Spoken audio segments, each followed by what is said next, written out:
The following may contain offensive language, adult humor, and or content that some viewers may find offensive. The views and opinions expressed by any one speaker does not explicitly or necessarily reflect or represent those of Mark Radulich or W2M Network. Please listen with caution, or don't listen at all.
Good afternoon, everybody. You are listening to the History of Boxing podcast. I am your host, the mandated reporter, and frankly, I'm mortified, Mr. Mark Radulich. And over there is Mr. Toxic Masculinity to you, Pat Mullin. How do you do, sir?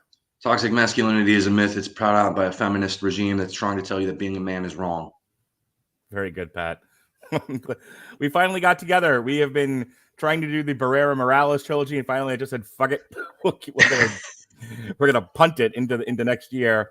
But I've been wanting to do this one for a while, and we decided that when you survived the culling of the schedule, because I wanted to continue to talk boxing with you, we laid out a list of fights we were going to start with. This was one that I insisted on: the Manny Pacquiao versus Juan Manuel Marquez tetralogy, quadrilogy, however you like it. 4 fights. And you initially thought we were going to split it between fights 1 and 2 and 3. And then you said, hell no, we're doing a megasode. Yeah, I ain't got time to be breaking things into 2 parts. We might get one. We might do it now, and the next time we'll be doing it in January. So, no, man, it's the middle of the day. The wife and the kids are at school. I don't got to be anywhere until much later today. I was asleep until about 20 minutes ago. Yep. So we are here, and we are going to talk all 4 fights. But who is that man, Manny Pacquiao? Let me ask you first, Pat. What's your take on Manny Pacquiao? I mean, some would say, we talked a little bit about this years and years ago when we discussed Pacquiao versus Mayweather, and what a clown show that was. And you definitely had some interesting opinions about Manny Pacquiao. As a boxing fan, my expert on the network, what's your take on him? He's the second best fighter of his era. And I don't think there's any shame in that when the other guy's Floyd Mayweather.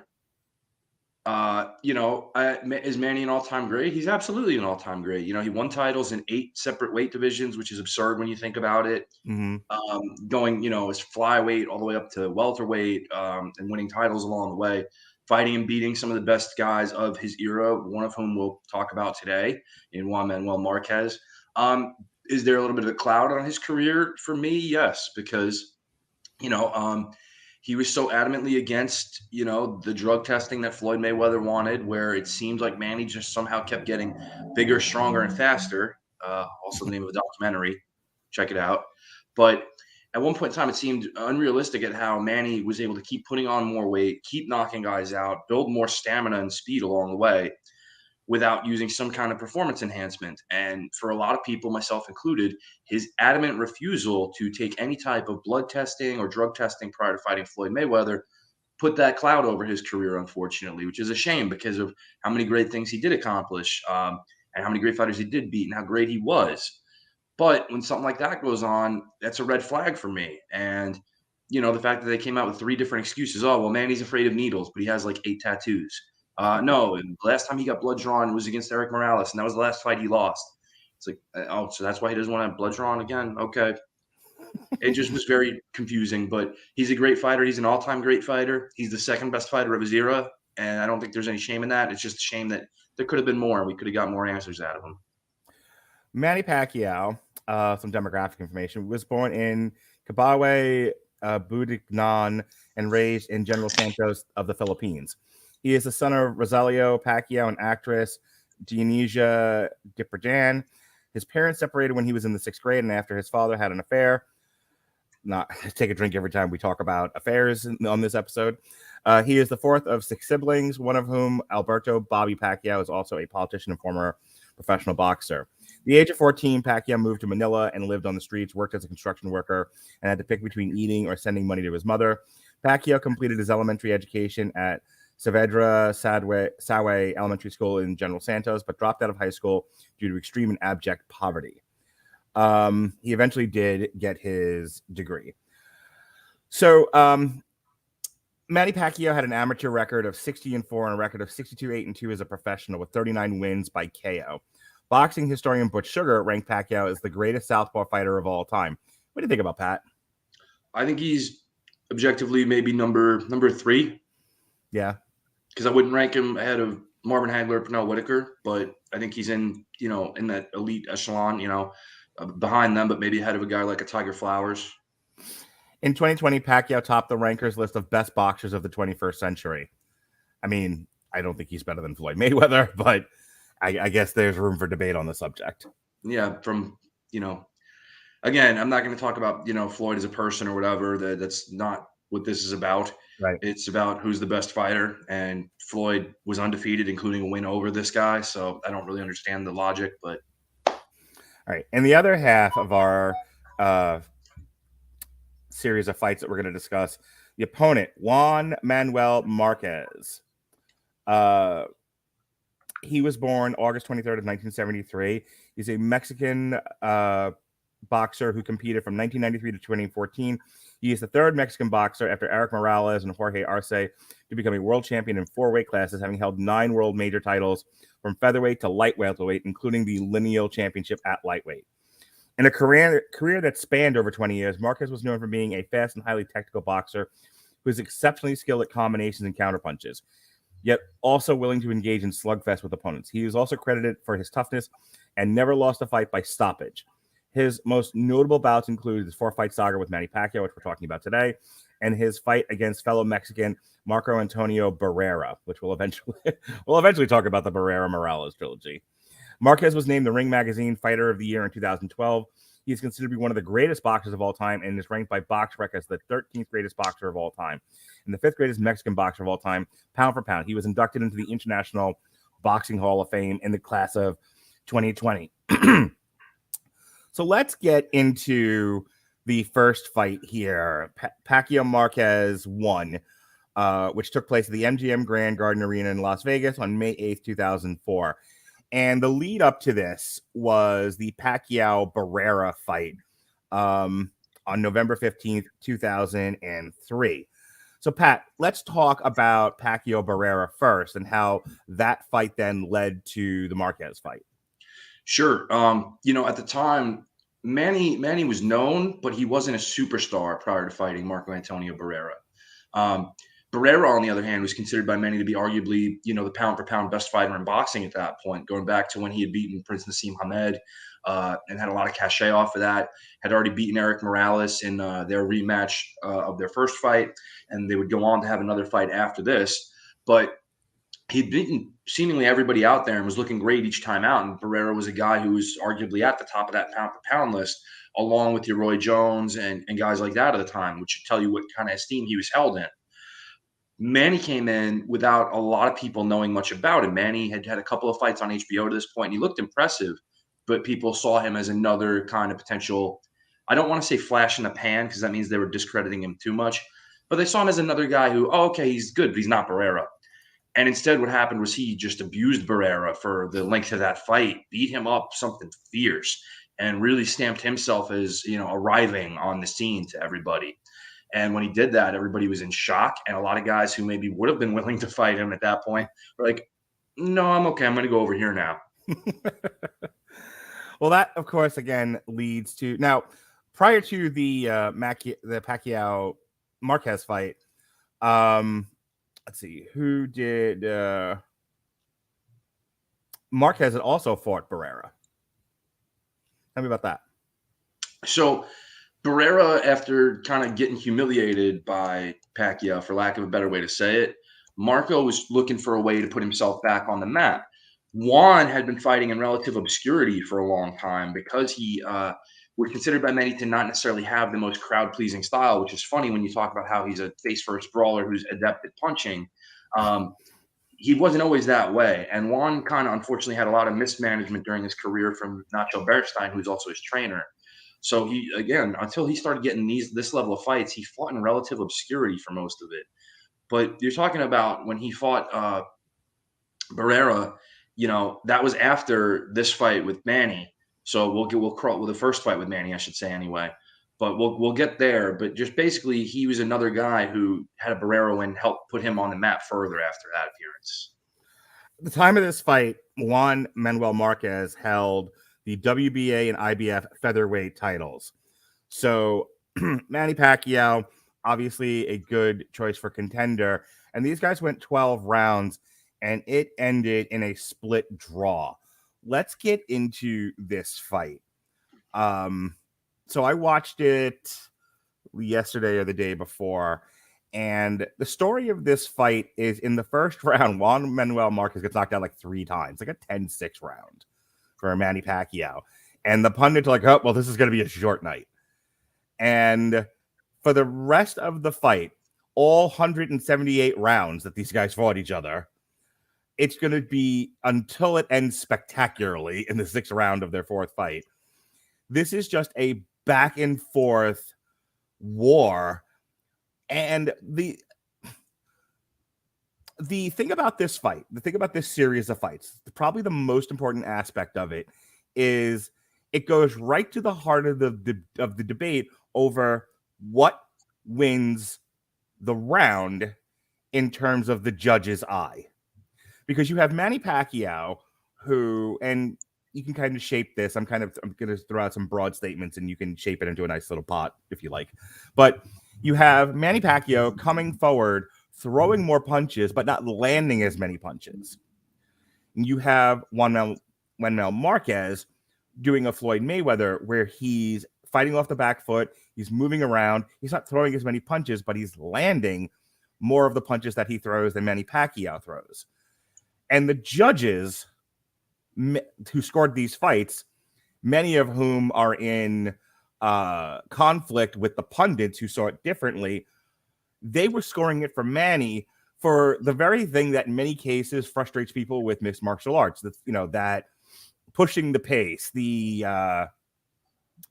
what's the phrase that everyone loves to use in mixed martial arts where you're moving forward and you're controlling even though you're not necessarily winning. Go ahead. Aggression. Matt. Yeah. What's the whole phrase? Well, in mixed martial arts, it's just aggression. Mm-hmm. But in boxing, they like to call it effective aggression. Yeah, effective aggression. The one who's moving forward, the one who's throwing more punches, whether or not they land. And I'll be honest with you, you and I and Robert and I have had that very same fight because I've absolutely scored for the guy throwing more, and you're going, but he's not landing as much. And I'm like, it's not really important to me.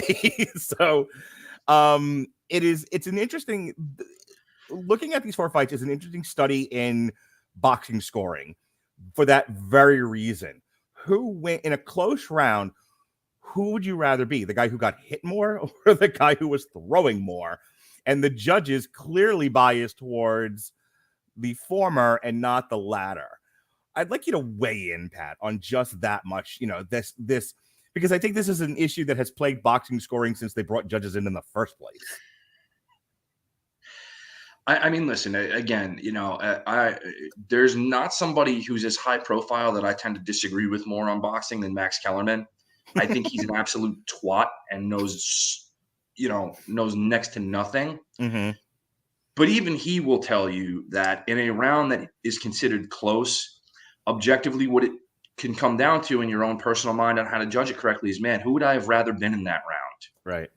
And that's generally your divide when there is a close round, which in this series, my God, almost every round is a close round. Yeah, this is unless somebody gets knocked down. You know? Other than what was it, Castillo and what's his nuts who fought in the phone booth, Corrals. Yeah, other than that one, I've never seen two guys just go at one another for as many rounds as these guys fought each other. This was nuts. This is just, these two guys are going to be seen in the, I'm trying to think of what you could even compare it to, but just till the end of time, these two will be engaged in a fight in somehow, some way.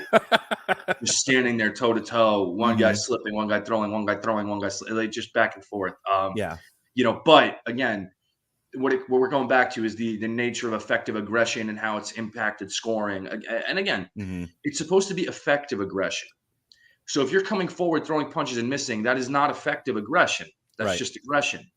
Effective aggression is when you come forward and you're causing the other guy to become uncomfortable and not land because they're fighting off the back foot. So they're not balanced and they're not throwing back. They're just moving away from you as you throw. And you're throwing and eventually landing because your aggression has now put them into an unfamiliar situation, and or not unfamiliar, but uncomfortable situation where you have the ability to dictate, I'm throwing now and I'm landing now. It is amazing to me that just by very nature of fighting off the back foot, you are already behind the eight ball in terms of scoring, because fighting off the back foot seems to signal to the judges you're not winning that round unless you're Floyd Mayweather, in which case you're fighting off the back foot and hitting the guy more than he's hitting you. Which again, the nature of, there's four tenets to scoring a boxing match, right? There's four categories that you go through. One, clean, effective punching. That's the biggest part of it. Two, effective aggression, like we just talked about, making the fight happen and doing so in a manner that is better for your style of success. Three is ring generalship, which means you're controlling the area where the fight's taking place and dictating that it's taking place where you want it to. And defense, the fourth one, where you do get credit for defending correctly and making the other guy miss. But the strongest emphasis is on clean, effective punching and effective aggression. Those are your two strongest categories of scoring when it breaks down on those four things. Again, we're seeing here that what does matter to a lot of people is, are you moving forward? Right. Are you throwing punches? Are you moving forward? And that is the story of this split draw for Manny Pacquiao. Oh, sorry, the split draw, rather. And it's interesting to me because, like, if Manny Pacquiao just wins the first round, 10-9, he might not get the split, or that decision may have gone where it should have gone, which is to Marquez. And I'm sure, I'm going to take a wild guess because, again, you and I never agree. I'm guessing you scored the first fight for Marquez. I did. I scored it for Marquez by a very, very slim margin of 1 point. Yeah. So tell me how you got there. So, everybody, the first round is ultimately really what makes this fight so close and controversial as it was, because like you said, Marquez is down 3 times in the opening round. He gets his nose broken, and on a scorecard, we know that as long as it wasn't a particularly close round before a knockdown or after a knockdown, you usually get an extra point for a knockdown. Right. Actually, I'm going to jump in here. That fight happens in 2023. You think they stop it after the third knockdown? It's hard to say, because 3 knockdowns in a round usually is enough to stop a fight anytime, even going back prior to this fight. Right. But I think the fact that Marquez was very, after the second knockdown, he really, he didn't look out of it. He looked clear-headed and just shook his head like, yes, okay. And I think coming in, because he did hold 2 championships, they may have given him the benefit of the doubt. Sure. So I think there's a chance that it doesn't get stopped. But I just think it's so many fights where the guys still look fresh and they stop it anyway because the referee's like, oh, you've taken too much damage, and the guys look at it like, I'm a fighter. Leave me alone. Yeah, but then we get fights, where we're like, stop, he's already dead too. So yeah. Anyway, you were saying.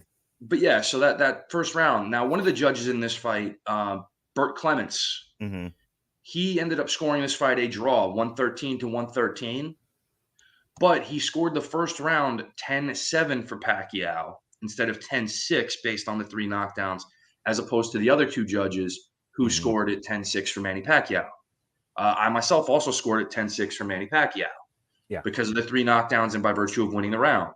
Right. Now, Burt later said that this was a mistake, and had he done correctly and scored it 10-6, Manny would have won the fight by a split decision. So the thing of that is, and I've heard Harold Letterman explain this on HBO broadcasts, Many times a judge does not want to score a 10-6 round because they feel it's put the other fighter too far behind the 8 ball, which I say is nonsense. The other fighter has done that to himself by getting knocked on his ass 3 Yeah, that's times. really specious logic. Well, it's like, you know, like it's the Nets are playing, you know, the Lakers or something. It's like, well, the Lakers are up really high, so let's just spot them 10 points. It'll be fine. It's one of those things where it's like, should baseball have a mercy rule when one team goes up 14-0, you know, Yeah, in the second inning? But right. but here we are. So again, I don't agree with that logic. But to me, 10-6 is the correct score for that first round, and it's how it should have been scored. So in reality, Manny should have walked away with this as a split decision. Mm-hmm. But here we are. So Marquez, to his credit, has one of the worst openings to a fight you'll ever see by getting knocked down 3 times and his nose broken. I was gonna say that man is tougher than shoe leather, because that's not gonna. I mean, that's the only time I think he gets knocked down in this series of fights. No, there's more. Okay, but I mean, he keeps coming, and he keeps staying in the fight. I mean, not a lot of guys can get knocked down in the first 3 rounds and be like, I'm not anywhere near done, and keep going like Marquez does. Yeah, and I think you got to give credit to Nacho Beristain in his corner too for settling him down and getting his head back in the fight and giving him that good corner advice of what he needed to do to get back into the fight and take control back. And I think he does that for most of this fight. I think he ends up walking an overly aggressive Manny into a lot of beautiful counter punches and combinations. And can we talk about that for a second? Can we talk about that? Well, let's talk about that for a second, because that's another thing I think the judges tend to not look favorably upon. I think, going back to the aggression thing, they seem to, and I'm just thinking about like the philosophy of judges, like how they think, based on the years I've watched them score and often misscore fights. It's almost like they don't put an equal amount of weight on counterpunching that they do regular aggressive punching. Like if you're counterpunching, it's almost like it's not worth as much. And so if that's all you're doing, well, then you can't possibly be winning the round unless the other guy just isn't throwing any, isn't landing anything at all. Right, and we talked about the 4 tenets of scoring. Counterpunching basically encompasses 3 of them out of the 4. The only one it doesn't is the aggression, because you're not the aggressor. But what you've done is taken that aggression and used it to your advantage, which will give you points for defense, for ring generalship, and the bottom line, clean, effective punching. I would tell you that there's an argument to be, and I'll argue with myself on this. There's an argument to be made for if you're feinting and you're baiting, you are being aggressive. If I'm kind of sticking my chin out there and you're going for it and I'm countering with a hook that I utterly baited you into walking into, that is aggressive. Well, and a lot of Marquez's game, as you're going to see in these fights, is baiting opportunities for punches. But this is the finer point of scoring, and that's why we're spending such a long time on this. We are going to talk about the other 3 fights in a little bit differently than this first one, but this first one really sets the stage for why there were 4 of these. Because the overall narrative of this is that Marquez should have won at least 2 out of the 3 of the prior fights to the 4th, and he wins none of them. To the point where by the time we get to the end of the 3rd, people it's like the NWO. People are like throwing garbage into the ring, And I can see both. Being a Gemini, I can see both sides of the argument. But I can absolutely see why, like, Mark is like, I'm doing all of the things a highly skilled professional boxer does. I am executing the finer points of technical boxing, and the judges give him 0 credit for that. Well, and there's also things where do I think he won most of these fights? I do. However, there's also things where he gets knocked on his ass. And you're going to lose points when you do that. Sure, absolutely. Manny's also a terrific puncher. He hits very hard. Yeah, sure. And when you get hit by Manny, it's not like getting hit by a lot of other guys. Now, there's a couple of times, even when he doesn't get knocked down, that over the course of 4 fights, Marquez has wobbled. Yeah. And I think part of that is making that impression with those judges, too. It's a lot of salesmanship. And again, for Manny, we talked about how Juan throws those consistent, and a lot of his counters when he hits Manny, because Manny's off balance or he doesn't see those punches coming, he knocks Manny around a little bit. And you would think those are eye-catching and flashy, right? But then you have those opportunities where they're kind of standing face to face, and Manny will change up his game. And instead of leading with his right hand, he'll sneak a big fast left in there that pops Marquez flush, and then he gets out of range, and the judge is like, "Oh, how's that go again? Oh, I'm trying to do you. There you go. Yeah, you're welcome. All right. Well, let's finish up on this first fight here. Yeah, go ahead. Right. So I actually ended up, in terms of rounds, scoring at 8-4 for Marquez. Right. Because I thought Juan won 8 rounds of the fight. Now you take into consideration that's a 116 to 112 scorecard. Subtract 3 points additionally from Juan's score because of those 3 knockdowns in the first round, and I have it by 1 point for Marquez, 113 to 112. Now he won the absolute minimum amount of rounds on my card he needed to in order to win that fight. Are there 1 or 2 rounds of there that probably could have gone to Manny that I gave to him? I think there are. And so this fight, honestly, in terms of the judging, is probably the one they got closest to getting right in the minds of most people. I would say take out the people who were just disappointed because there wasn't a clear-cut winner. Take out the people that are annoyed about draws. And just leave the people who are like, I just want justice and accuracy. I think draw was probably the closest to right. I do agree with that. It goes downhill from here. So let's talk about Manny Pacquiao. After he took on Marquez this first time, he'll fight a couple of months later in December, and he'll retain the ring featherweight title against Naringit Pirang. He'll then lose to Eric Morales on March 19th, 2005 for the IBA and vacant WBC International Super Featherweight title. Okay, so he loses a unanimous decision to Eric Morales. What went wrong, Pat? Eric just had that night that everybody looks for, where El Terrible combined his own natural aggression with his often underrated boxing skill, and just was able to pick off a lot of Manny's incoming rushes, time him well, set him up for a lot of good right-hand counters. And it was a good fight. I don't think Manny got blown out. It was, a competitive fight, but Eric just really turned it on late in the fight to really seal the deal. And it's one of those great fights that doesn't get talked about a lot because people tried to bury that Manny lost a fight along the way. Sure. But it was a great one and one of the last great moments for El Terrible. All right. And then a couple months later, he wins the WBC International Super Featherweight title, getting a technical knockout in the 6th round against Hector Velasquez. They do a rematch with Eric Morales January 21st of 2006 at the Thomas & Mack Center in Las Vegas, or Paradise, Nevada. And he retains the WBC International Super Featherweight title with a TKO in the 10th round. So Manny got his licks in. He then goes on to win a unanimous decision against Oscar Larios. And then we do a third fight with Eric Morales, where Eric Morales doing worse and worse with each progressive fight. Knocked out in the 3rd round. What went wrong here for Mr. Morales, just so we can cover that real quick? Eric just didn't have a lot left in the tank at that point and needed to take some time away from boxing. And Manny at this point is really getting bigger and stronger and faster. And, we'll leave that as it was. But all right. He has another defense against Jorge Solis where he KOs him in the 8th round. So Manny is really putting it together, and he's KOing more than he's decisioning, and he's winning more than he's losing. And that takes him to Marco Antonio Barrera, where he retains the WBC International Super Featherweight title in a 12-round decision on October 6th, 2007 at the Mandalay Bay Event Center. Which then brings us to unfinished business with Juan Manuel Marquez, March 15, 2008.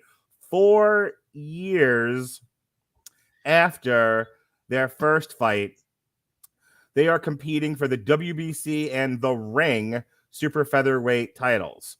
All right, Pat. Before we get into that, though, what was Juan Manuel doing after Pacquiao? Well, hang on. That was rhetorical. He retains the WBC Unified and IBF featherweight titles against Orlando Salido.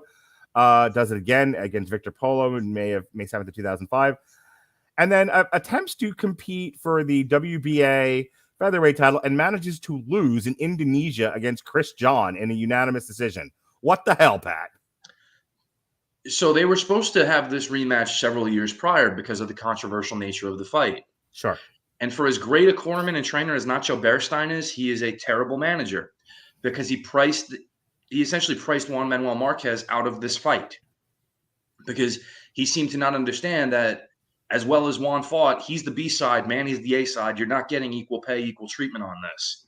So instead, they wound up having to go to Indonesia to fight Indonesian hero Chris John for a minimum bid on the purse bid, which again, we've talked about purse bidding a little bit on here in the past. When a fight goes to purse bid, essentially any promoter can take it. And there's a minimum bid that the company. That's how Usyk versus Dubois ended up in Poland with the Polish. Basically, yes, where the sanctioning body will have promoters bid on the fight to hold it. And there's a minimum bid usually somewhere around like, I think it's $50,000 for the sanctioning fee or whatever, and then a little bit more. So he got a non-payday essentially to go all the way to Indonesia and lose to Chris John in a fight a lot of people didn't think he lost. Read that narrative again. And had to, again, fight in relative obscurity twice before getting a shot at Marco Antonio Barrera, who is, again, we talked about he had the first loss to Manny Pacquiao, is still the hero to many in Mexico. Barrera had finished off his trilogy with Eric Morales with his hand raised, and is seen as the living Mexican icon. And now this other Mexican who's finally got a little bit of cachet is on the come up. So they're going to have a fight. And Juan is able to beat Barrera to the surprise of many by out counterpunching him. Barrera gets very dirty in the fight, hitting after the bell, doing stuff that, Barrera is known to do because Barrera's a dirty fighter and not the nicest guy when it comes to being a sportsman. But Juan frustrates him and beats him. And at that point, it's kind of undeniable for them to clash again. And because Manny wants to move up and win another title, Juan Manuel Marquez has this title now in this higher weight class. Now the stage is set where they can sell this fight. And so it happens in 2008. All right. Yes, that brings us to unfinished business, as I said, which now this is a split decision in favor of Manny Pacquiao. So this is the beginning of, this is where in earnest people are like, no, Marquez won that fight. But Pacquiao ends up winning. And I don't remember anything crazy in unfinished business other than they were in the phone booth. They were all over the mat. It was an action fight from start to finish. And I remember the commentators as I was watching this talking about yet again, Manny is coming forward. He's throwing more. I want to say that he was relying a lot on the jab in that second fight. And he was throwing a lot more.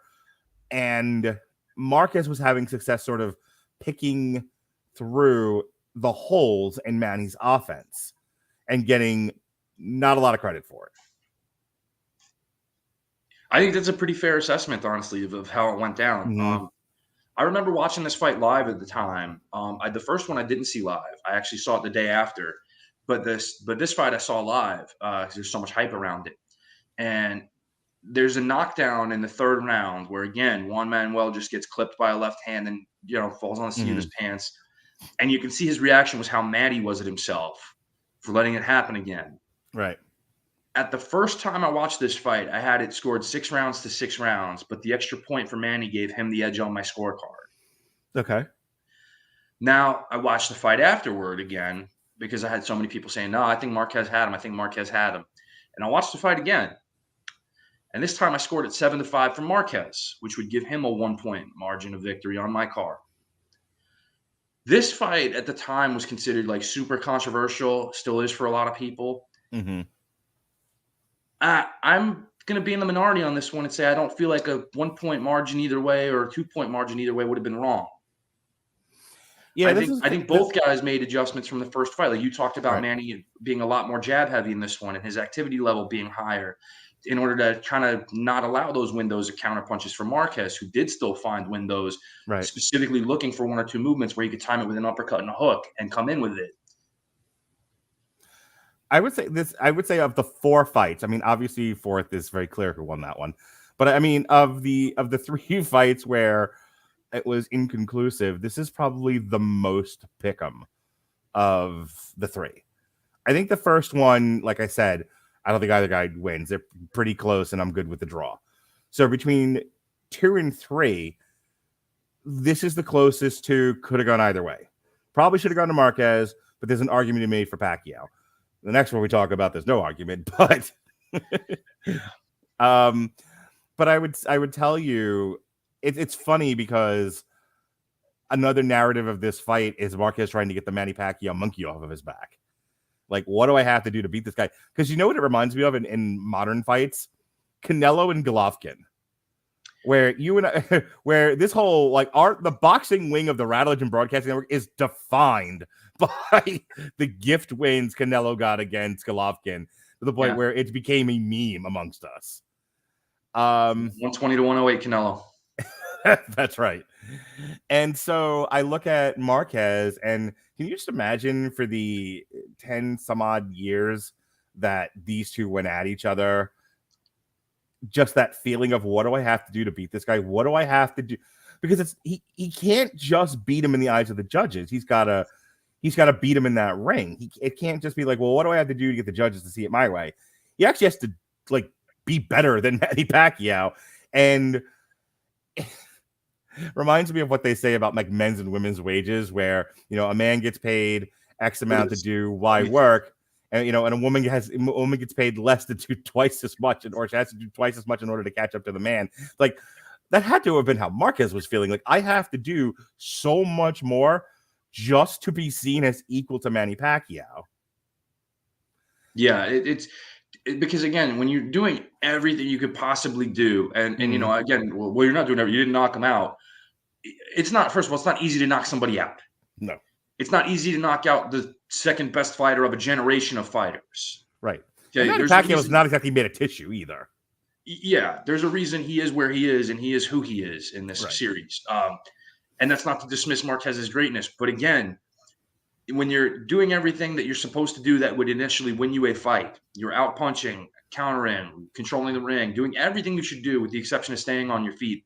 Had you done that a couple more times, maybe you would have got something, but he's doing everything he has to do and better each fight, and you still can't even get a W. Or I can't imagine the level of frustration. I really can't. I would imagine there were a lot of situation in my life where I faced that kind of level of frustration. I was gonna say there had to have been a lot of sleepless nights.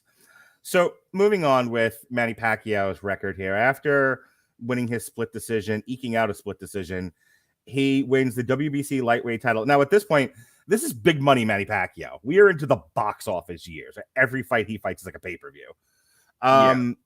He wins the WBC lightweight title, so now he's going up a weight class against David Diaz, and he TKOs him in the 9th round. I mean, he really cuts through a lot of these guys. The next one is really his crowning achievement as a pay-per-view guy. Retired on the stool, Oscar De La Hoya in the 8th round, December 6, 2008, the MGM Grand in Paradise, Nevada. Pat, how do you feel about this one? This was no titles, but this was all about, you want to be a star kiddo?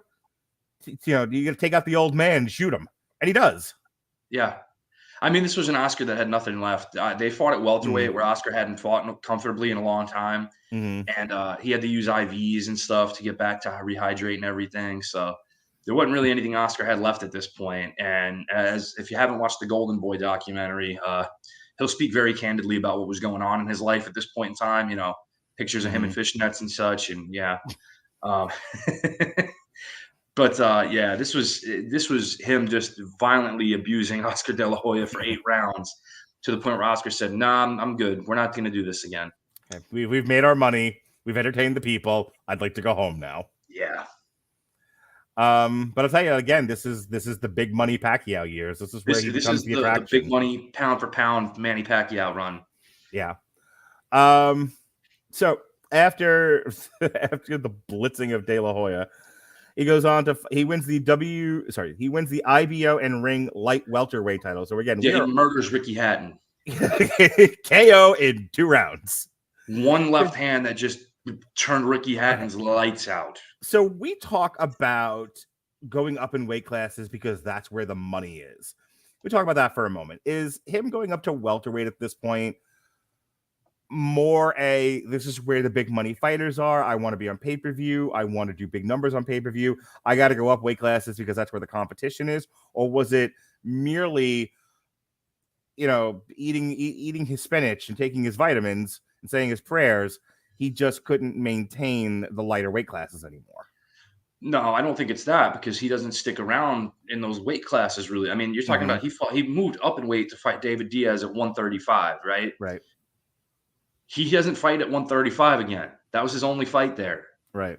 So, again, I don't think it's any issue with that. He jumped right up from David Diaz to fight De La Hoya as a welterweight, and then he jumps back down to 140 to fight Hatton. So I don't think it's, that. I think he's in a situation where he's trying to make the money, and where the names are really for that money, because you're going to talk about the guys he's going to fight. Ricky Hatton, who at the time was a money draw.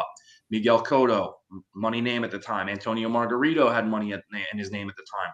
Shane Mosley still had juice at the time. So these are all these names. And Oscar's a name, if it was shot or not. So yeah, he's fighting in the money weight class. Yeah. Oh, and there's another guy hovering around that weight class who's kind of going in and out at the time, named Floyd Mayweather. Right. Who? I hear he did a few things in boxing. We'll talk about it later. Just a couple. All right. So yes, of those names you just said, he wins the WBO welterweight title against Miguel Cotto, TKOing him in the 12th round. I will point out that he made Cotto cut extra weight for that fight. Mm-hmm. So again, everybody likes to say, "Oh, well, Floyd invented money weight." Blah blah. They made Cotto cut an extra 4 pounds, and when he was already trying to struggle to make that weight when they took that fight, let's put that out there. Just saying. He retains in Cowboy Stadium on March 13, 2010, with unanimous decision against Joshua Clottey.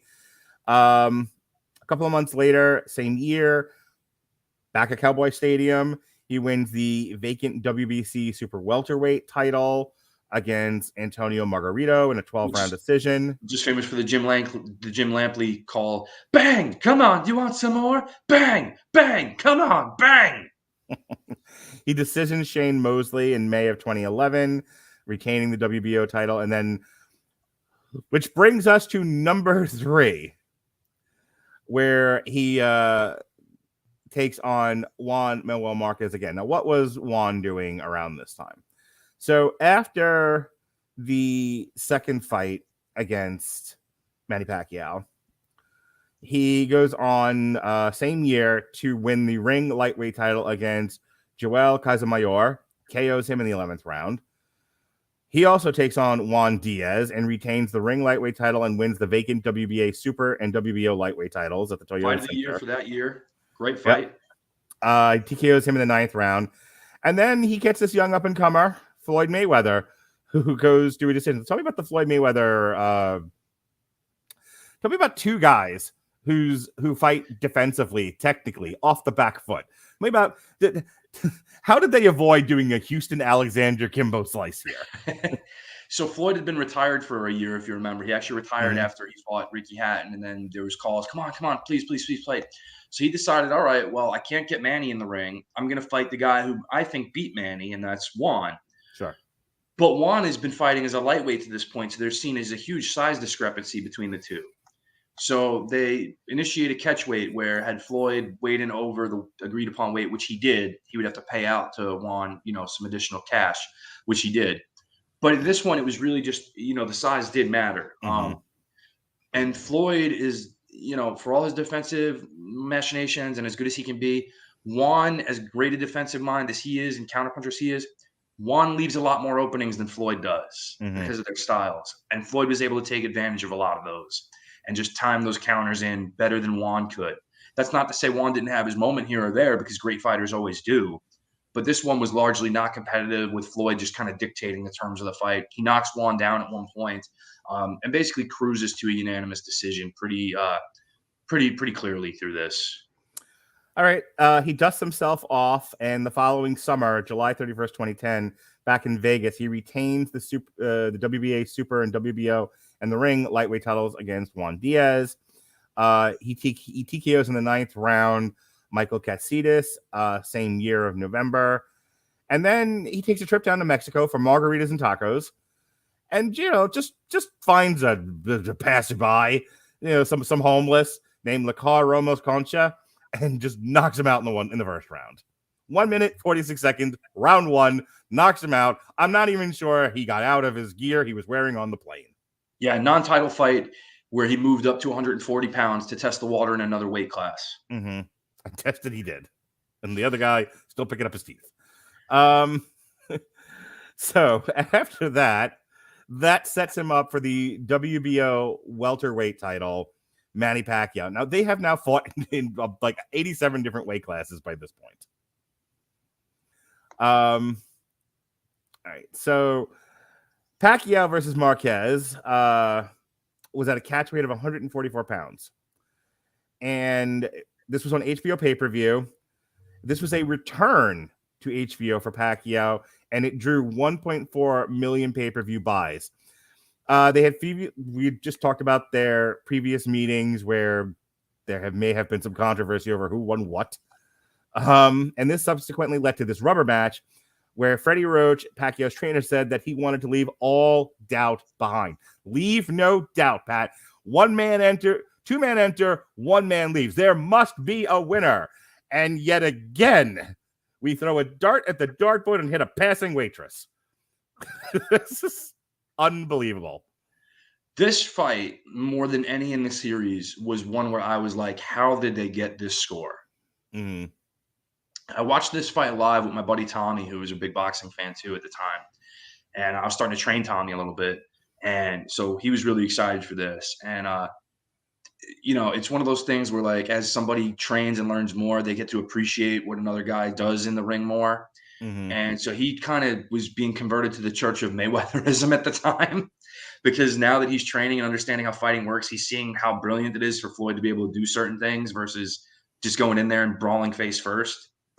So we're watching this fight and we're looking at this fight and we're seeing Manny has his moments here or there because, again, he's able to land the left hand at certain points in time when Juan's trying to bait him in to draw a right hand and Manny changes it up. But I thought Juan Manuel won 8 rounds of this fight without question by just utilizing his effective counters, popping Manny's head up and around, landing body shots, making Manny miss after drawing him in on these things. And when they announced these scores, I just sat there in disbelief. Like, you have to be absolutely just fucking kidding me. A couple of things. One, reading through the controversy segment of the history page of this, one of the things that it says is nobody agreed on who won that fight. Some people scored it. Some of the boxing press scored it a draw. Some scored it for Pacquiao. Obviously, some scored it for Marquez. I think it's biased because they saw Juan drinking his own pee in the 24/7 lead up. Gross. The crowd clearly saw it for Marquez, and so they hurled food and beer and shit and garbage into the ring. My question to you, Pat: the judges, gave this majority decision to Manny Pacquiao. So 2 judges scored it for Pacquiao, 1 scored it a draw. I think there's a lot that says that nobody can agree on who won this fight. Nobody who matters can agree on who won this fight. And number 2, the question then becomes, what exactly did the judges see that nobody else saw? I wish I knew, because there's no way I could score this fight for Manny Pacquiao upon watching it. I've tried. I've tried. What did I not see? What are they seeing that I don't? Mm-hmm. I see a guy coming forward and missing a lot and walking into overhand rights, uppercuts, and left hooks. Let me ask you a question. I have a person in my life who, and you've been down this road too. Part of the reason why you quit doing alternative commentaries for a while was you couldn't get past gift decisions. You couldn't get past decisions that seemed a little suspicious. I don't think it's been a long time since you've outright called a fight fixed. But you have definitely given credence to the idea of the star gets extra points. The star is seen with favor by the judges over the not star. And Manny Pacquiao was by far the shining star of this fight. And so I'm wondering how much of the psychology of judgment and scoring was the pretty girl is doing better because she's pretty, as opposed to who is the more effective fighter round to round.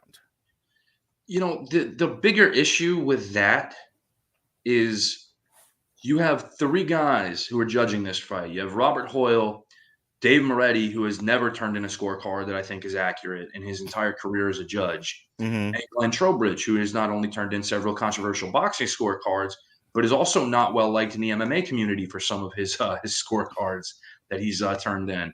I'm trying to think. I can't remember offhand. Well, there was one where, like, I know Dana just ripped him a new one as it was scored. But did he score that one for Canelo too? I'm sure he did. Yeah. So I've tried to figure it out. And again, like you talked about, there was the idea of landed punches, right? So if you go by CompuBox, which I never do because CompuBox doesn't matter, the average punches landed per round were 14 for Manny and 11 for Juan. Manny also threw 140 more punches. So, it's like, but again, what is it? There's that aggression. But who's landing cleaner? Punches that land and punches that land clean are also two different things. This is why you, me, and Robert, and it's usually you and Robert versus me, you bullies. But this is why we all got into a vicious fist fight over what's his face, the nightmare. Diego. Yeah, Diego Sanchez versus Martin Kampmann. Martin Kampmann, yeah. Where I kept saying, I understand what you guys are saying, but Diego Sanchez is the one coming forward. He's the one throwing more punches. He's the one being the aggressor. That's what the judges are seeing. That's what I'm seeing. Martin Kampmann might be able to pick him off here or there and was effectively landing more of the punches thrown than Diego Sanchez was. But I'm like, that's not going to matter. That's because but again, this is the debate. You're saying it's not going to matter because all they're seeing is this. Right. That doesn't make it right. Look, I hear you. I am in the role of defense attorney at this point. I am trying to get my clients probation. But I joke, I'm flip about it, but that's what this comes down to. This whole podcast is really about the philosophy and psychology of bad judging, and bad judging comes from letting yourself get caught up in a narrative. I don't want to say the emotion, but letting yourself get caught up in the physical. I'm going to invent a word here. The physical emotion of the fight. I'm seeing a lot of movement. I'm seeing a guy be more entertaining than the other guy. This makes me happy, and I want to give him flowers. And those flowers comes in the form of rounds. I know it doesn't make it right. I know that. But I, the mental health professional, am trying to figure out why. Because it's really easy to be on Twitter and be like 3 blind mice, see how they run, and be pissy about it. And go, I'm never going to watch boxing again. And Pat throws his pants out the window and hits a passerby in Brooklyn. I get it. But I, being who I am, have to sit here and wonder, well, let's think about this. Why are they being this way? Because it can't just be general incompetency. They got to where they got to because they have some level of professionalism and competency. They have to have. That's how the world somewhat works. I again will point to the name Dave Moretti. Okay, let's explain that for the people listening at home. Dave Moretti has been scoring high-profile fights since 1986, I believe. He got his first high-profile gig. Okay. Whenever he is named as a judge in a high-profile fight where there is a likelihood that someone will be screwed, I generally always will wait for his scorecard to announce the wrong guy as the winner, and that's what happens. This goes all the way back to, Marvin Hagler's Sugar Ray Leonard. But again, is it I'm fixated on the pretty girl, or is it the fix is in and I got payola? Well, again, Dave Moretti was just in the news recently, right? For Ryan Garcia and for Devin Haney versus Lomachenko. Okay. Where Lomachenko had maybe his best round of the fight, where he was the 10th round, and he really did a number on Haney to the point where if he would have stepped it up, there's a chance that he could have even, ended the fight. Right. Moretti scored that round for Devin Haney. Okay. This is the type of guy that he is. This is how he scores fights. This is how he's always been. let me ask you a question. Do you think he's doing that because he knows that that's how you get work? Scored for the A side? But then again, you're acknowledging that there is a conspiracy going on. No, it was Tank and Ryan too, where again, Ryan down in the second round, and Dave Moretti only gave him a 10-9 round. It's a conspiracy if they say to him, scored for the A side. It's everyone kind of I have the wrong box up. Everyone kind of winking and nodding at each other when you do what everyone likes, so everyone likes you and everyone gives you the work you want. As opposed to... Then you are part of a larger conspiracy at hand, yes. Okay. I feel like perpetuating this vicious cycle going forward. Okay, I like perpetuating a vicious cycle of abuse and neglect of corruption. Corruption. I bristle at the term conspiracy. Yes, Jesse. Okay. You're a patriot. Thanks for your service. Okay. You ain't got time to bleed. I wish I was a frogman on the UDT squad.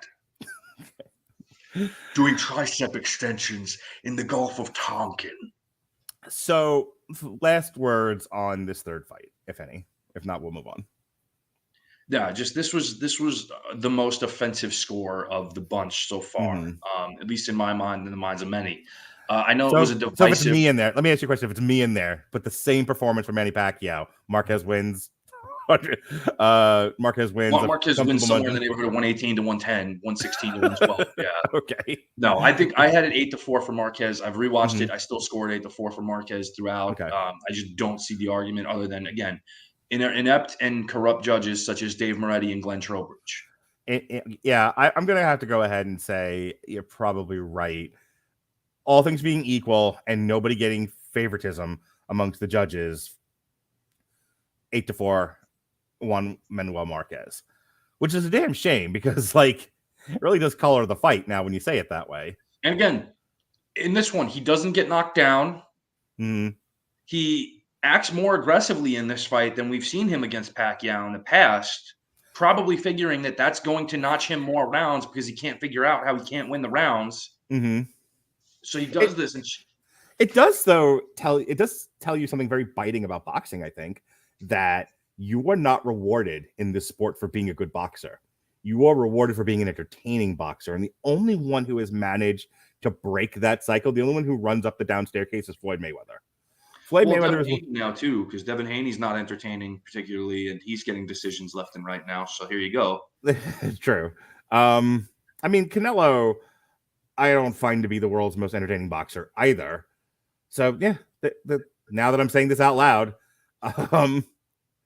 they just decide your box office or whatever the reasons are, and then you get into the cycle of fighting guys where it's almost like the Hulk Hogan thing. I was listening.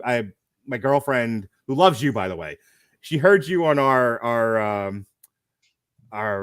alternative commentary for Navarrete versus what's his nuts and Valdez. And she was like, well, Pat's a genius. And I'm like, oh, you have heard nothing. And then I sent her the WrestleMania 1. And she was like, he is an encyclopedia. I understand now why you like talking to him. And I was listening to it with her, and I heard her say how, like, Hulk for the longest time in the Nick Bockwinkel years and Japan years had his working shoes on. But he figured out, kind of like John Cena, he figured out what worked in America. He figured out what worked in the mainstream and did just that.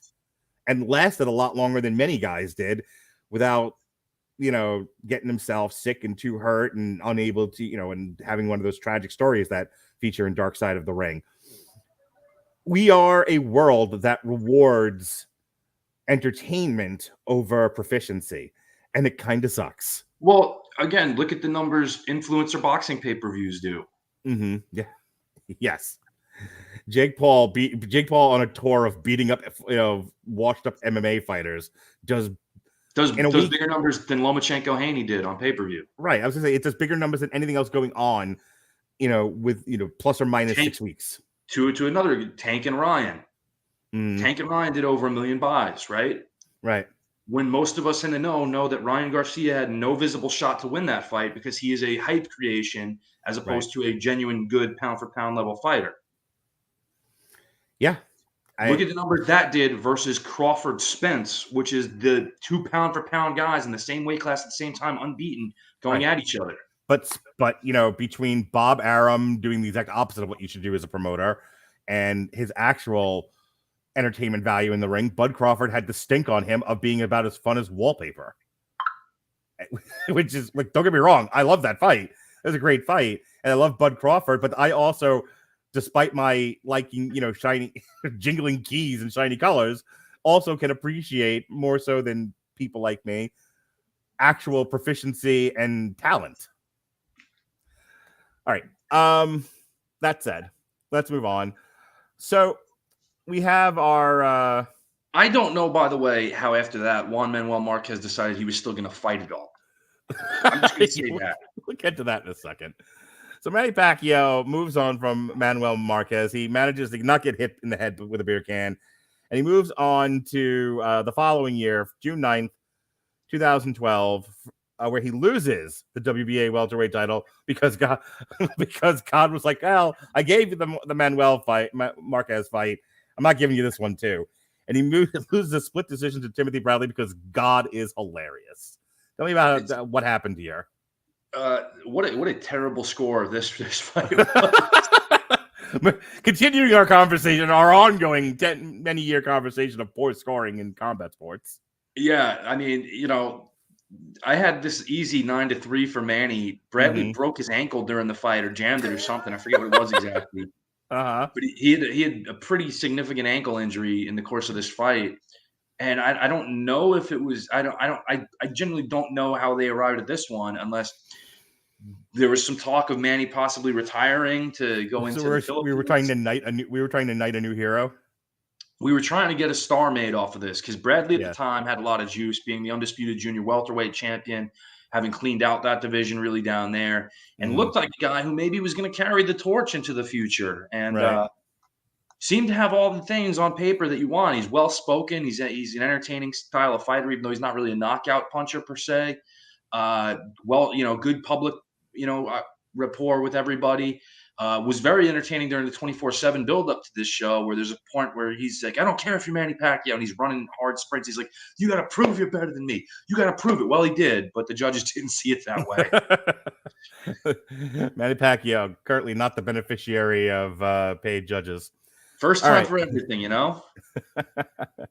Which brings us to Now I'm Pissed, the fourth fight, with Juan Manuel Marquez on December 8th, 2012. No title on the line, though these two jabrones, and I love this because this is a very boxing thing. They were going to win a commemorative belt by the WBO known as the Champion of the Decade. You know what I like about boxing? They're not afraid to create a new title. It's them and the WWE in a neck-and-neck race to see how many ridiculous belts they can create. I was going to say Memphis Wrestling, but yeah. It's ridiculous. Champion of the Decade. Juan Manuel Marquez, I had to imagine, trained like Rocky Balboa for Ivan Drago, complete with crumpling up pictures of Manny Pacquiao. If there is no other image from that montage that I believe Juan really did, it's grab the picture of Manny off the mirror and just crumple it in his hand. You do get to a point, and now not everybody crosses the Rubicon and reaches this level of enlightenment, as we've seen, to our great frustration in many cases, that there are times where you're never going to win by decision. The odds are not in your favor. The gods do not see you. And you either have to go and murder this person or just lose. That's it. Those are your choices. And Juan Manuel Marquez got in Manny Pacquiao's face. And I often use the phrase like he owed him money, and he kind of did. And Juan Manuel Marquez took it out of his ass. I have been saying for months in the lead up to us talking about this, like whenever I do my plugs, and we've moved the show a few times, but whenever I do my plugs, like, you could hear the sound of the punch. It sounded like a gunshot. I watched it this morning. He killed Manny Pacquiao died for a few moments. I mean, we talk about, and I don't mean to make light of it because people have died in the ring from boxing, and I do understand that. He kind of threw this short hook that got Manny Pacquiao like right on the nose, and I'm 90% certain he knocked the bone into the brainstem. Manny Pacquiao fell straight down, and it wasn't like in the first fight where Juan Manuel just goes on his ass, and it's like, oh, I'm off balance. He was limp. Pat, he wasn't just limp; he was vibrating. Like he Manny Pacquiao is face down. His arms are folded in front of him. Okay. And he's shaking. Like, I'm pretty sure he started to seize a little. I've seen guys die in the ring. It's not good. There was a part of me that thought, oh my God, he's dead. I'm kind of making a little light of it. Like, I'm trying to be entertaining about it. But in all seriousness, and I don't mean this with the least bit of exaggeration, I thought Marquez killed him. The sound of that punch, if you've never heard it, was absurd. It sounded like Mark said a gun. It sounded like a shotgun, not like a pistol. It sounded like a shotgun shell went off. Yeah. And again, to see the way he landed, because just everything about that punch was perfect. The timing of that punch, where it landed, the fact that he got Manny to charge in face first into it and set that counter up to add to the momentum of what was already going to be a strong punch. I mean, there are perfect punches, and then there's like video game perfect. You moved your little cursor thing in all the right way, so the guy goes right into it, and you do maximum damage, and color explodes. It was one of those moments. Yeah, and we talk about, a guy left reality. He took his soul. There was no semblance of sense in anything of Manny Pacquiao at that point. His mind was somewhere else. His body. I don't know if you noticed, but you could actually see Manny Pacquiao's little angel with the harp rise. Like, it was. I mean, they did like the smelling salts. You're like, oh! And like the angel came back down again. Oh God, what movie is it where there's somebody going to heaven and they say, no, it's not your time yet. Go back, go back. Yeah, that was that moment. Yeah. And it's funny too, because this was such a great fight prior to that. Right. This is maybe the most entertaining fight they had between the two of them prior to that. Which is funny to say when you consider all the fights are entertaining. It's just, yeah, and in different ways. The first one is an exhibition of what heart and spirit can do against, seemingly insurmountable odds when you start the fight off being knocked down 3 times in the first round. And you see each guy have to mount and surmount the comeback, where Juan takes round after round after round. Then Manny's like, nah, the hell with this. I got to turn it back on, and does it. The second fight is so tactical and brilliant in that sense, where you have each guy doing what they do. And again, there's a knockdown. The third fight is probably the least entertaining in terms of the fight itself, because it's more technical. And of course, that plays more to Marquez's strengths. But again, you have moments that are entertaining in that fight. Of course, the decision just, ruins it for many of us. Yeah. But then you have this fight where Marquez, I think, just said, you know what? He can get big and strong. I can get big and strong. And I'm going to train to be big and strong for this fight. And I'm going to match him at his own shit. And I'm going to take him out. And he walks into that fight going, there will be no decision. I'm either going to get knocked out or I'm going to murder this man, whichever happens first. Yeah, and I think Eric Morales had the quote afterward, the Mexican pharmacy is better than the Filipino pharmacy. Hey, that's funny. What are you talking about there with that guy? But again, the way this fight plays out, it plays out kind of similar to their fights initially, where Manny's very busy the first 2 rounds, whereas Juan's looking and picking and pecking for a counter punch. And then, Juan in the 3rd round kind of all of a sudden starts turning it on, and he's landing those hooks to the body and sets up that big overhand that knocks Pacquiao down for the first time in any of their fights. Finally, he's on the deck. It's hilarious.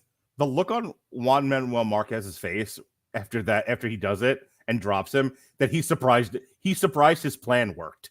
Yeah. He's like, this whole time I've tried to do this over and over and over again. Right. Finally, oh my God, I really did it. Yeah. It's like the first time you unhook a bra, you're like, oh my God, this is happening. Yep, there's a few of those where I'm just like, oh, this is what it feels like. Okay, great.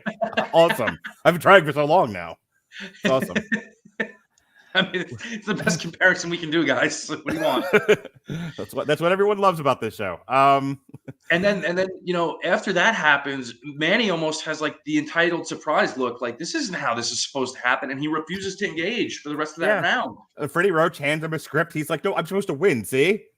Freddie gets on his ass in the corner. He goes, hey, what are you doing, son? You gotta get on him more.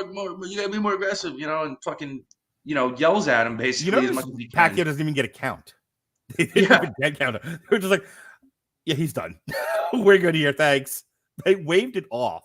Did you notice that? And he's like telling him, you got caught because you kept backing away from that punch. Get underneath it and get on his ass. Like, you've done this before. Right. And so he gets into the fourth, and you know, he's not really doing anything. He still seems reluctant to engage, and Marquez keeps finding right-hand counters. And he loses the round, and the crowd's totally on Marquez's side by this point. And I don't think Marquez slept better in his. anything. I don't think Marquez slept better in his life than he did that night. Well, but again, there's the chance. Oh, what's happening here? Where they get into the fifth round, which is just bananas, and the best round of any of their fights. Right. Where, you know, it starts off and Manny's beating him up and landing left hands, and he drops him finally with the left hand, and then they're like, oh, this is how it's going to go. And then Marquez says, no, fuck this. We're not doing this. I've been here before.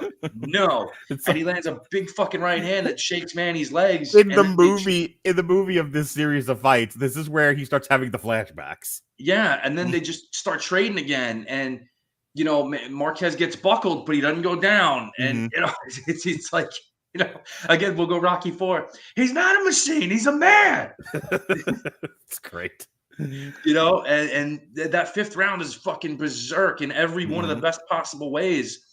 But Manny, it looks like, is taking over the fight because Kenny Bayless is looking real hard at Juan Manuel Marquez at the end of that round because his nose is broke again. And another Rocky, oh, I can't believe he broke my nose again. And he's been wobbled, and yeah, he knocked him down, but he got the worst of it that round. And in the sixth, he really starts landing again. Manny's in trouble. Manny's got him in trouble because he picked up right where he left off, kind of. And Juan's trying to regroup and catch himself, and he's pretty much had it his way the whole round, Manny. And then finally, you know, position shift. Marquez is back to the ropes and getting his legs under him. Manny, you know, double feint on the jab, but Marquez doesn't buy it, looking for that jab left that he likes to throw. And instead, Marquez just ducks under that second jab, and in comes the wrecking ball. Boom! You could actually see Manny Pacquiao say, oh, no, right before the punch hit him. And I remember Roy Jones was on The Color and immediately just says, he's not getting up, Jim. No. You know, there's the old adage that a face-first knockdown you don't get up from.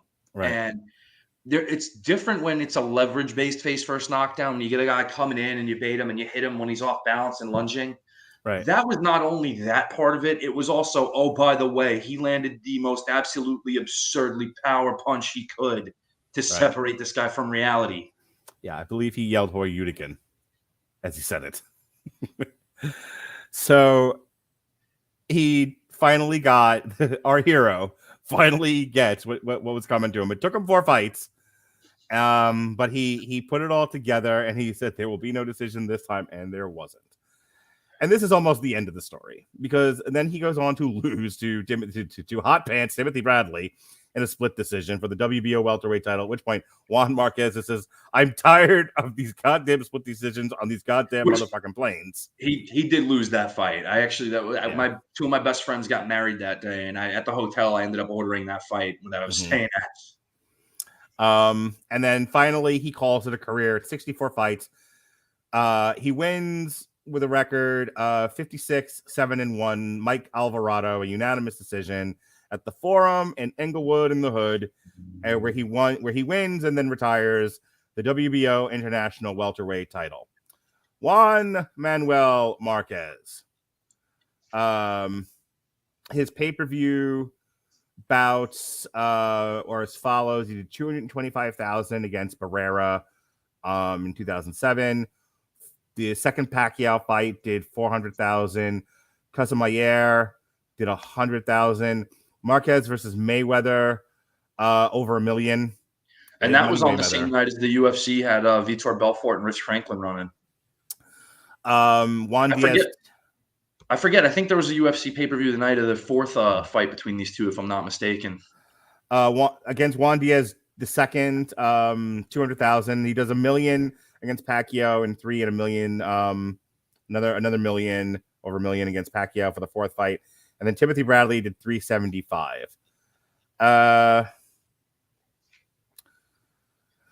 Marquez, let's see. He made an appearance in the 2005 video game Fight Night Round 2. He's become a commentator for the ESPN boxing show Golpe El Golpe since 2011.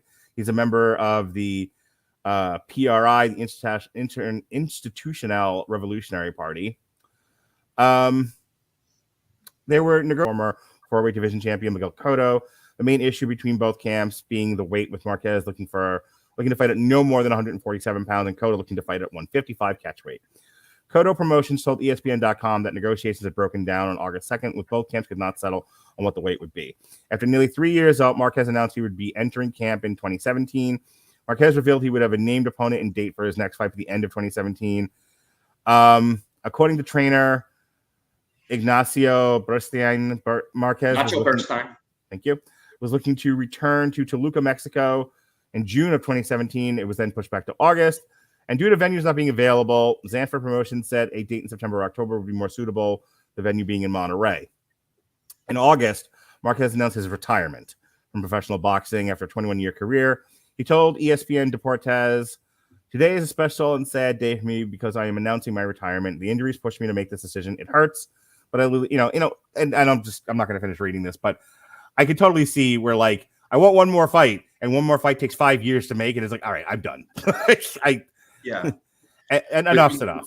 Between negotiations falling through, and then again, like anybody, your body tells you certain things at a certain point in time, and right. when you're getting certain messages that you've never gotten from your body before, it's kind of it's closer to the end than the beginning, and maybe it's time to stop. Yep. So after they put Pacquiao's soul back in his body, he waited almost a year and won the vacant WBO international title against Brandon Rios with a 12-round decision. Yes, this is the boring Pacquiao years. This is Pacquiao on the downslope. He wins the WBO welterweight title against Timothy Bradley with a 12-round decision. He retains against Chris Algieri with a 12-round decision, and then he fights Floyd. And we've talked at length about Floyd and did 2 podcasts on this. One doing the pre-fight analysis, one post-fight moratorium. And what can one say? It was a past his prime Pacquiao, a in his prime Mayweather. Well, I'll dispute that. I don't think Floyd was in his prime. Either way, it was what any boxer knows was a proficient and technical fight, and what anyone just looking for rock'em sock'em robots was the worst fight they'd ever seen. For the record, Floyd was 2 years older than Manny when they fought. It really should have been called Pacquiao Mayweather. Too little, too late. I mean, it was well past the selling point, but it's one people wanted to see, and they saw it, and then they were like, maybe we'd have been better off with the fantasy. Well, this was when Manny was cycling off because, again, his 3 prior fights all went to decisions so that he could pass a blood test to fight Floyd. And so he goes on to decision Timothy Bradley the following year, and then he decisions Vargas. He loses the WBO welterweight title to Jeff Horn. Yeah, we get the fight that ESPN basically said, Teddy, you can't say corruption on the air anymore. We're not putting you on television anymore because quite clearly this was corrupt. One of the worst decisions you'll ever see. Okay. He gets back on the winning track with a TKO over Lucas Mathias, a decision over Adrian Broner. Yeah. And then a split decision over Keith Thurman, where he wins the WBA super welterweight title, and then proceeds to lose it and end his career against Eugenius Ugas with a 12-round decision in the year of our Lord, October 21st, 2021. That was 2 years ago. Yep. Wow. This man had the 72 fights, a career of 62 wins, 8 losses, 39 by knockout, 23 by decision, and 2 freaking draws. This guy had his first professional fight in 1995 and ended and he's still going. He's just doing dog shit fights now for, fun and circuses. What's he fighting? Like Do-Yeon Kim or some shit? Yeah. The bodybuilder or whatever. Yeah. Yeah. I love how boxing has exploded into anyone can promote any ridiculous fight anywhere. And because distribution now is an infinite shelf, it's a long tail. Yeah. You can get any fight made and put it anywhere, and some dipshit will buy it. Well, and then I think there's the appeal that we all forget about, which is there's a lot of people you'd like to see punched in the face. Very good. There were a lot of people who wanted to see Jake Paul get punched in the face, and now they can. And there's a lot of people who want to see this guy get punched in the face. There's a lot of people who have some issue with the Gotti family, to my understanding, and wanted to see them maybe get hurt a little bit. I don't know. I don't know the specifics of it, even though I live in Brooklyn. I'm unaware. And who doesn't want to see internet moguls fight each other in a steel cage? Ugh. I don't want to live on this world anymore. I'm not going to pay them any more to see them do this because they already have enough of your money. I will wait for clips to appear on X. Ugh. Anyway, Pat, don't have a rooting interest in this fight, people. This isn't a fight for you. Nobody's fighting for you in this one, okay? There's absolutely nothing to be gained from this. Just no. Let it go. Well, Pat, that brings us to the end of our discussion of the 4 fights between Manny Pacquiao and Juan Manuel Marquez, which could the Pacquiao Marquez Quadrilogy, aka everything wrong with judging. So I had a fun time discussing this with you. I'm glad we finally got a chance to do this. What did you think of tonight's show, Pat? It was fun to finally actually get to do a show again because we've had life happening a lot lately. Yeah, you ain't kidding. Yeah, you've had a lot going on. I've had a lot going on. We're mostly settled at this point, so yes. So hopefully we can. My end. No, I'm not. I should. We'll talk after the show. But this no, was fun. It was a great series of fights between 2 all-time greats. Really excited we get to talk about it. And honestly, just from a personal standpoint, reliving this a little bit, man, I felt so for Marquez during the course of this. I really did. And again, people have accused me of being a Manny Pacquiao hater. I just think I play more on the side of the facts versus what actually happened. I'm telling you, man, the cat still got kidney damage from when Markel kicked it after that 3rd fight. Just, you feel for a guy because you see him and you go through everything, the ups and the downs, and just he still can't fucking get it. And then finally, thank God he does. I'm convinced Marquez would not have retired unless he got that win over Manny Pacquiao. Yeah, he'd still be going. He'd be fighting Jake Paul. He would be fighting whoever he had to fight until he was able to get a fight with Manny. Yeah. Manny Pacquiao went into retirement. He went back into politics. Now he's doing goofy fights, but he's still serving in the Senate for the Philippines at this point in time. So Marquez would have just popped up in the Filipino Congress and just hit him with a chair or some shit. This ain't over, motherfucker.